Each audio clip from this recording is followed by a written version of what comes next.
সারা দেশ জুড়ে যখন নোটের আকাল, তখন শহর থেকে জেলা দিকে দিকে উদ্ধার বাতিল 500, 1000-এর নোট। কালো টাকা লোকানোর চেষ্টা, খতিয়ে দেখছে পুলিশ। নকশালবাড়িতে উদ্ধার হয়েছে 90 লক্ষ টাকার বাতিল 500 ও 1000-এর নোট।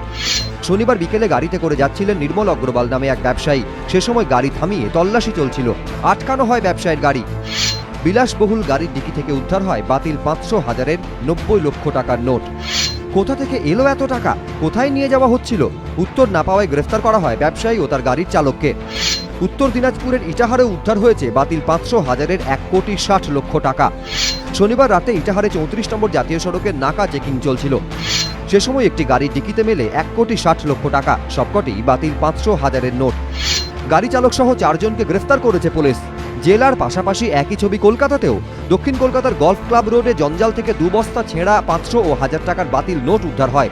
নোট তুলতে হুড়োহুড়ি পড়ে যায় স্থানীয়দের একাংশের মধ্যে। আমি কত টাকা পেয়েছি? সব ওই ওখান থেকে পেয়েছি আমরা। ওখানে আমরা খুঁজেছিলাম, এইখানে আমরা সব পেয়েছি। 2 বস্তা টাকা এখানে পাওয়া গেছে আমাদের গলফের গেটের সামনে। আমরা ওই পাশে গেছিলাম খেলতে খেলতে, তারপরে দেখি টাকাগুলো ওখানে পড়ে আছে ওই পারে।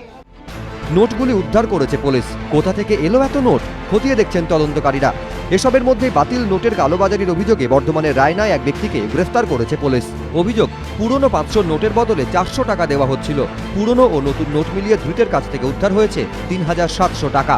এবিপি আনন্দ।